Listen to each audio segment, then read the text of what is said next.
Solidarity forever, solidarity forever, solidarity forever, for the union makes us strong.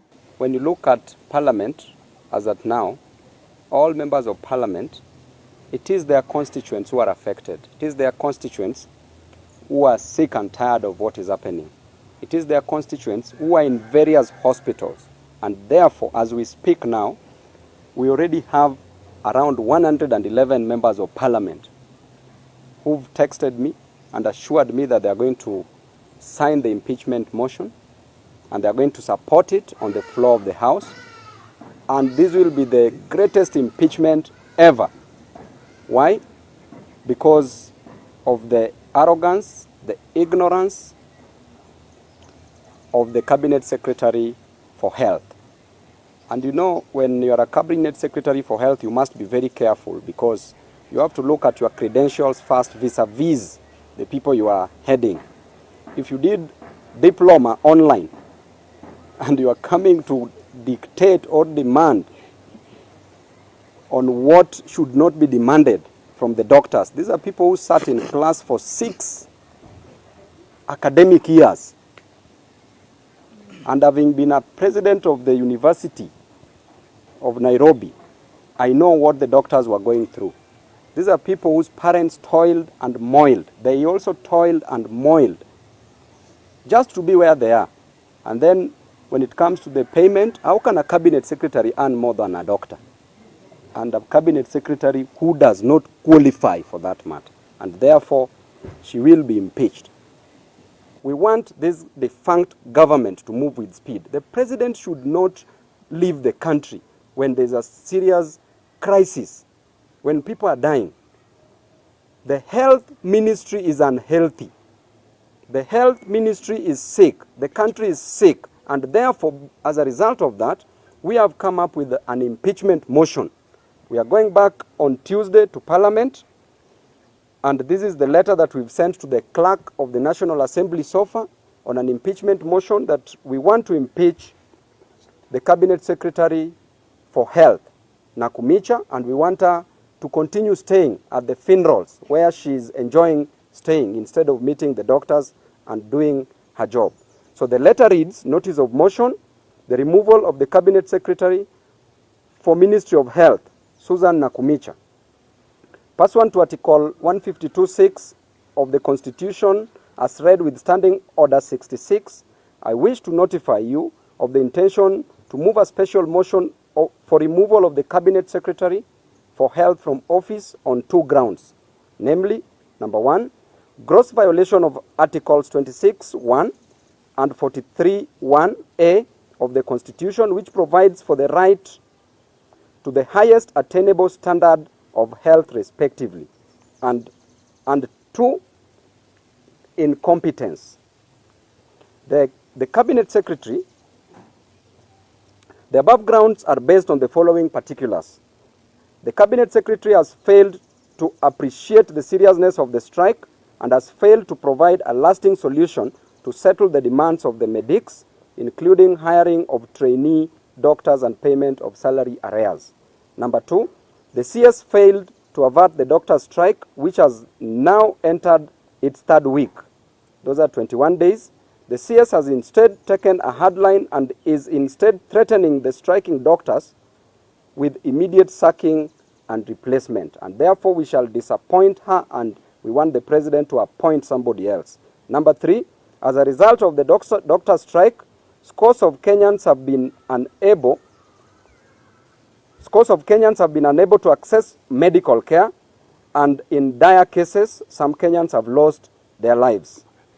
I will be moving this motion and seek the resolution of the House to require His Excellency the President to dismiss the Cabinet Secretary from office. We have attached the necessary evidence in support of the allegations. Hivi wengi wanaopoteza maisha ni kina mama na watoto. Wakenya wanahangaika sana sana na hili swala la afya. Na mimi nataka niulize serikali hii ya Kenya iliyoko sasa. Jamani, hii afya tunaiweka katika kitengo gani? Kwa sababu nimeona afya ni kama sio priority. na iwapo mtu ana afya hata security huwezi fanya, na ikiwa una afya hata elimu pia huwezi kwenda katika elimu. Lazima afya iwe ni priority number one. Na nataka niulize, iwapo serikali inazungumzia universal health coverage, universal health coverage itafanya kazi vipi iwapo madaktari wamegoma, iwapo madaktari hawatakuwa, iwapo madaktari hawalipi pesa ambazo zinaweza kuwamudu katika kazi zao wanazofanya? Hilo ni swala tutakuwa haliwezekani. Nashangaa sana kila utawala unaokuja ama kila regime inaokuja inasema tuende tu renegotiate ile agreement ama ule mkataba ambao ulifanyika kuhusiana na mambo ya madaktari. Sasa tunauliza, ni utawala gani utafanya implementation? Ni wakati ni sasa, lazima utawala ulioko uweze kuimplement ule mkataba, na si ati kila wakati tunarudi kurenegotiate. Kurenegotiate nini, na wakati yale mazungumzo yalikuwa ni mazungumzo ya kina na alikuwa ni mazungumzo ambayo watu wameweza kukubali na kukubaliana.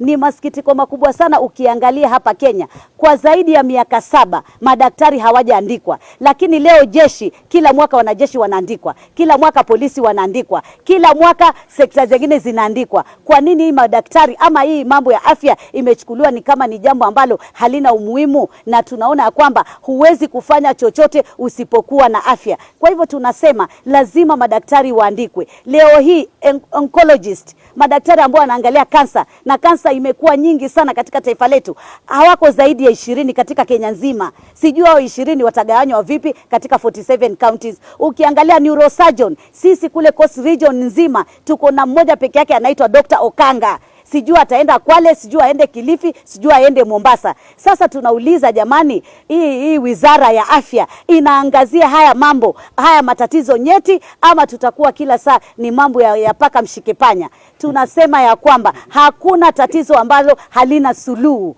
na hakuna jambo ambalo ni jambo zito. Tunaona pesa nyingi zinatumika kiolela, pesa nyingi zinatumika kwa mambo madogo madogo, ati hospitality sijui kumetumika mamilioni mangapi, ati sijui travels kumetumika mamilioni mangapi, na jambo la afya linawekwa nyuma. Jambo la afya ambalo ni jambo ambalo ndo litasimamisha nchi ama litaangusha nchi, kwa sababu bila afya, hata mimi ningekuwa sina afya leo nisingeweza kusimama hapa na niongee, hata watu wa media wasingeweza kufika hapa, hata rais asingeweza kusafiri kuenda zile nchi zote anaenda kama ana afya. Kwa hivyo mtu anaitwa daktari ni mtu muhimu sana. Huwezi kusema daktari ati intern doctor analipwa net ya 20,000 ama 22 jamani. Seriously, hata wale wafagiaji pale Mombasa County, najua wale wanalipwa 80-60,000 ambao hiyo ni kwa kama net yao. Na leo daktari na kusoma zaidi ya miaka 7 na mambo yote unaambiwa ati hiyo net yako ati intern utapata 20,000. Seriously, lazima tuangalie hii maneno, na lazima ukweli ukubalike, na lazima tufanye maneno kwa haraka. Hatuna muda mwingine wa kuacha madaktari wawe wanaendelea na mgomo, kwa sababu Wakenya wanakufa. Kina mama wanashindwa kuzaa, kina mama wanataka kufanyia operation ya kuzaa hawawezi, watoto wanakufia tumboni, kina mama wanakufa. Tuna kilio kama taifa. Please and please and please, let us make health as a priority number 1, even in our budgeting. Let us make it as priority number 1. Thank you. I appreciate these doctors for agreeing to go back to work on certain conditions. And those conditions, when you listen to them, they are not things which are very difficult to be achieved by a country which seems to be making a lot of money, including paying a lot of bills of the Eurobond. Those irreducible minimums are things that, when you hear them, are things that will be able to ensure that there is sanity. Hospitals are closed. We are losing mothers, we are losing children. And these doctors are only saying, pay us our 12,000 shillings, which the court had agreed that will be increased to be paid to us. They are also saying, pay the interns money. Now imagine an intern is being paid 20,000 shillings, and that intern is the one who is supposed to take care of you. So we are here, we are happy to have met with them. There are serious challenges, and these challenges, people seems not to be realizing them. Health is devolved. When you go to Machakos County, the hospitals are closed. When you go to Nairobi County, the hospitals are closed. If you go to Narok County, the hospitals are closed, or even if they are open, there are no doctors. These doctors are also saying that we are overworked. You've not employed any doctor since 5 years ago. The last doctors who are employed, if you count from the inception of the devolution, they are only less than 1,000. yet the country is increasing. So these are the issues that these doctors are saying this government is not listening to. So we've had a meeting with them, and we have agreed that they are ready to go to work only when certain irreducible minimums are met. Number one, again, is pay their 12,000 shillings, which was said. Number two, don't belittle the work which is done by the interns by paying them less than 30,000 shillings, even less than a security officer. You know. Number three, they are saying that they are overworked. They cannot continue working, you know, many hours. Hospitals have, you go to Mombasa, you'll find that he only has one neurosurgeon. How do you expect people of Mombasa to get their services? We are also happy that they realize that people are suffering. So to be able to end this struggle that we have at the moment, which we support them entirely, the government must now listen to them. The government must respect court orders to be able to ensure that we remain in a country that respects the rule of law.